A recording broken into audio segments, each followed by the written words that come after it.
नमस्कार, मैं हिमांशु कुमार। आप देख रहे हैं वेब समाचार। 19 अप्रैल को प्रथम चरण का चुनाव होना है और जम्मू की सियासत जो है काफी गर्मा गई है। ये हॉट सीट है, आपको पता होगा। पहले ये चिराग पासवान की सीट थी। इस बार चिराग पासवान यहां से छोड़कर हाजीपुर गए, अपने जीजा अरुण भारती को चुनाव में उतारा है। और दूसरी तरफ आरजेडी की तरफ से अर्चना रविदास जो है वो प्रत्याशी बनी है। जब तक अर्चना प्रत्याशी जब से उम्मीदवार बनी है, तो जिस तरीके से वो मुद्दे को उठा रही है, चाहे वो स्थानीय वर्सेस बाहरी का मुद्दा हो या फिर ये कहना हो कि वो दामाद है, स्वागत उनका किया जाए, वो फिर से लौटकर चले जाएंगे, तो अर्चना रविदास जो है वो कड़ी टक्कर देती हुई दिख रही है। और तेजस्वी यादव की कई सभाएं हुई, इसके पहले भी सभा हुआ था और आज सोनू में है बाकायदा। हमने वहां से लोगों से बात की और ग्राउंड पर लोगों से सर्वे भी कर रहे हैं। तो हमारे साथ हमारे सहयोगी सागर हैं। सागर, क्या लगता है कि 2014-2019 का जो चुनाव रहा, चिराग पासवान एक लंबे मार्जिन से चुनाव जीते, लेकिन इस बार का चुनाव कैसे अलग है? क्या उनके जीजा भी उसी मतों के अंतर से चुनाव जीत जाएंगे या फिर क्या लग रहा है आपको ग्राउंड पे? क्या अर्चना रविदास जो है वो कड़ी टक्कर देते हुए दिख रही है? देखिए, जो 2014-19 का चुनाव था, तो चिराग एक स्टारडम थे, मतलब बॉलीवुड से आए थे। उनको लेकर एक जिले भर में क्रेज था कि भाई ये स्टार है, बॉलीवुड से आया है, तो लोगों में क्रेज था। तो उनके प्रति जो लोगों में जो वो था, वो उनके जीजा के प्रति उतना नहीं है। प्लस जो अर्चना रविदास है, वाकई वो स्थानीय नेता है यहाँ से उसके सारी रिलेशंस हैं, परिवार की है यहाँ की। सागर, एक सवाल रहेगा, मैं आपको रोकूंगा। जो अर्चना रविदास का जो चुनावी अभियान है वो केंद्रित किस पर है? दो चीजों पर, बाहरी वर्सेस स्थानीय। उन्होंने अर्चना रविदास ने एक बात कही थी कि मैं तो जम्मू में रही हूँ बचपन में, तो मुझे आरी का भी पता है कि कौन सा आरी किधर जाएगा, लेकिन अरुण भारती जो है वो गूगल मैप पर भी जो है वो जम्मू नहीं खोज पाएंगे। तो क्या स्थानीय वर्सेस जो बाहरी का मुद्दा है ये लोगों के जेहन में बैठ रहा है? क्योंकि लोग ये कह रहे हैं कि अर्चना रविदास घर की बेटी है, अरुण भारती विदेश में पढ़ाई किए, वो उनसे हम सुख दुख नहीं बांट सकते, उनसे मिल नहीं पाएंगे। क्या लगता है ये लोगों के दिमाग में जा रहा है? नहीं, ये मुद्दा काफी नहीं है, क्योंकि देखिए कि आप इस चुनाव में हर जगह से हर पार्टियां मतलब बाहरी कैंडिडेट उतारती है। आप देखिए प्रधानमंत्री कहाँ से चुनाव लड़ते हैं, आपके राहुल गांधी कहाँ से चुनाव लड़ रहे हैं। तो ये मुद्दा को भुनाना, सिर्फ इस मुद्दे पे चुनाव लड़ना सही नहीं है। हाँ, वाकई है इस स्थानीय जगह पे, मतलब इस जम्मू की बात करें तो ये इस मुद्दे पे थोड़ा सा लोग फ्लर्ट हो रहे हैं। वोटिंग जो है, वोट ग्राउंड पे जो सर्वे किया, लोगों से बात की, तो ये दिमाग में सबके गया है कि ये मुद्दा सिर्फ काफी नहीं है। हाँ। अच्छा, ये कहा जा रहा है, ये बातें चल रही हैं कि देखिए इस बार का 2024 का जो चुनाव है वो अलग क्यों है? क्योंकि 2014-19 में मोदी जी का एक माहौल था, उसमें कहीं ना कहीं तो डिक्रीजमेंट आया है क्योंकि लगातार 10 साल शासन में रहे।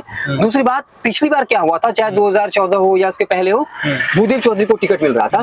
भूदेव चौधरी को लेकर के लोग कहते हैं कि जब वो सांसद रहे थे तो कोई चेहरा नहीं देखा था उनका, लेकिन अर्चना रविदास को जब टिकट मिला वो पूरा मामला बदल गया। अर्चना रविदास ने अपनी बातों से लोगों के दिलों में एक जगह बनाई है और ये बता रही है कि हम आपके जैसे ही हैं, हम आपके बीच में रहेंगे। तो क्या आपको लगता है, क्योंकि चिराग पासवान 80,000 1 लाख वोट से जीते पिछली बार 2 बार चुनाव, तो क्या वो मार्जिन गैप कम होने वाला है या कड़ी टक्कर देती हुई दिख रही है या जीत जाएंगी? क्या लगता है, कौन मारेगा जम्मू से बाजी? 2019 का चुनाव भी बहुत नजदीकी से देखा था, तो चिराग उस समय भी बहुत परेशान हुए थे। ठीक है, उनके खिलाफ जो है एक मजबूत कैंडिडेट नहीं था। भूदेव चौधरी जी जो थे, पूर्व सांसद रह चुके थे जम्मू से, फिर भी उन्हें जम्मू के बहुत कम लोग जानते थे। ये उन पे परसेप्शन बन गया कि आदमी चेहरा नहीं दिखाता है, ये पैसा लेके आता है, टिकट चुनाव लड़ता है और जाके दिल्ली में बैठ जाता है। चिराग को ही लोगों ने फिर अंतिम में जाके वोट कर दिया। लेकिन इस बार का कुछ मामला अलग है, लेकिन कांटे की टक्कर तो है।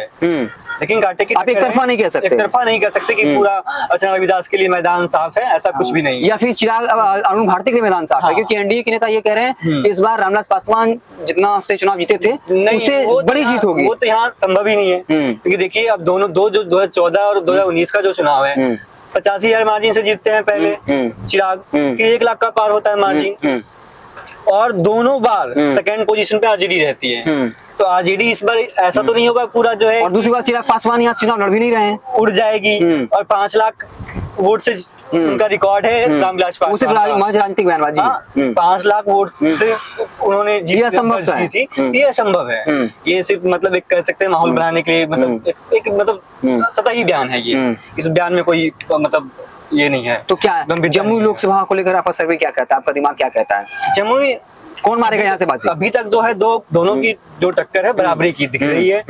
अब जो है ये जो दिन है, ये जो बाकी जो दिन 9-10 दिन बचे हैं, इसमें तय होगा। जो फ्लोटिंग वोटर है वह देखेंगे कौन मजबूत है, वो फ्लोट करेंगे उस अनुसार से।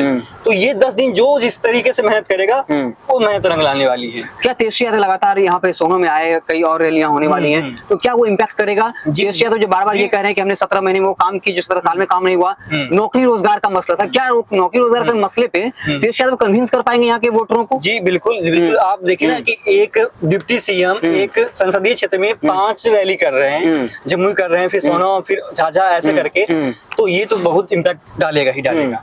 ऐसा नहीं कह सकते कि इसका कुछ इम्पैक्ट नहीं पड़ेगा, इसका इम्पैक्ट तो पड़ेगा ही। लेकिन सवाल ये है कि तेजस्वी यादव अकेले हैं, दूसरी तरफ उधर मोदी 4 अप्रैल को आए, उनके पक्ष में माहौल बना, योगी आने वाले हैं, तो क्या मोदी योगी इस नेता जो आ रहे हैं, तो क्या हिंदुत्व का वोटों का के नाम पर वोट होगा? हिंदुत्व का एजेंडा तो चलेगा ही चलेगा, लेकिन देखिए एक होता है ना स्थानीय को लेके एक मतलब इमोशंस, तो इमोशंस भी है लोगों में अर्चना को लेके कि भाई यहाँ की है, और चिराग को लेके थोड़ा ये भी है ना कि 10 साल आप तो रहे, फिर आप बहुत सारे लोजपा के आपके वर्कर खट रहे थे, आप उनको ना टिकट देके आप अपने जीजा जी को भेज दे रहे हैं कि भाई बेटा है, बेटा का ही मतलब जो है कि अपने परिवार का ही कोई सदस्य जो है कि ये जमुई की सही से देखभाल कर सकता है, तो आप अपने परिवार को मतलब अपने पार्टी को परिवार नहीं मानते हैं। लेकिन जनता इस बात को समझती है ना, चाहे कोई भी पॉलिटिकल पार्टी हर जगह परिवारवाद है। आप सिर्फ चिराग पासवान का आरोप नहीं लगा सकते। परिवारवाद है, बिल्कुल है, ये नहीं मानता मैं कि नहीं है, लेकिन आप देखिए ना कि 10 साल में जमुई में कितनी मेहनत की लोगों ने, लोजपा के लिए कितनी मेहनत की लोगों ने।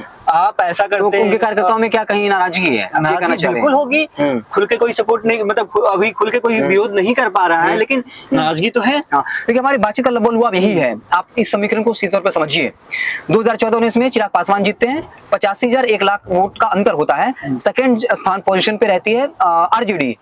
अब कहीं ना कहीं 10 साल मोदी सरकार सत्ता में रह चुकी है, तो एंटी इनकम्बेंसी है लोगों में। दूसरी बात, उस वक्त जो टक्कर में था वो भूदेव चौधरी थे, जिनके बारे में बिल्कुल नेगेटिव परसेप्शन था कि ये आदमी पैसे के बल पे टिकट लेके आता है और ये अपना चेहरा नहीं दिखाता है, हम सुख दुख उनके साथ नहीं बांट सकते। तो जो महागठबंधन के समर्थक थे वो भी जाकर के बाकायदा चिराग पासवान को वोट किया कि कम से कम ये बढ़िया काम करेगा कंपैरेटिवली, है ना। लेकिन इस बार माहौल अलग है। अर्चना रविदास को जब टिकट मिला उस वक्त वैसा कुछ माहौल नहीं था, लेकिन अर्चना रविदास ने अपनी बयानों के जरिए, अपनी बातों के जरिए जिस बेबाकी से वो मसलों को उठा रही हैं, जिस बात पे केंद्रित रह रही है कि स्थानीय वर्सेस बाहरी का मसला हो या फिर बेटी बनाम दामाद का मसला हो, तो वो कहीं ना कहीं लोगों के दिलों में घर कर रहा है। तो साफ तौर पर ये एक तरफा मुकाबला नहीं है, कांटे की टक्कर होने वाली है, कुछ भी हो सकता है, जीते जो भी। लेकिन ये जो 1 लाख और 50,000 वोट मार्जिन की बात की जा रही है, ये यहाँ बिल्कुल नहीं होने वाला है। जातीय समीकरण भी है सागर जी, जातीय समीकरण ये है कि एक तो यादव एमवाई का समीकरण है ही, दूसरा वो रविदास हैं। तो रविदास समाज के जो लोग हैं कहीं ना कहीं वो उनसे कनेक्ट कर रहे हैं, तो कहीं ना कहीं जो जातीय समीकरण है सागर वो यहाँ पर जो है काम करने वाला है। तो ऑब्वियसली हम कह सकते हैं जमुई में कांटे की जो है वो टक्कर है वाली है। हालांकि अब जो 5, 6, 7 दिन बचे हैं, इसमें कितना चुनाव प्रचार एग्रेसिवली होता है, कौन अपने एजेंडे को ज्यादा प्रभावशाली तरीके से रख पाता है, चुनाव प्रचार कितना स्ट्रॉन्ग होगा, इस पर डिपेंड करेगा। लेकिन ये तो साफ है कि मुकाबला काफी नजदीकी होने वाला है, कांटे की टक्कर होने वाली है, कोई भी बड़ा मार्जिन से चुनाव नहीं जीतने वाला है। आपको हमारा विश्लेषण कैसा लगा? मैं हिमांशु, हमारे साथ है सागर सुमन। आप देखते रहे वेब समाचार। बहुत बहुत धन्यवाद।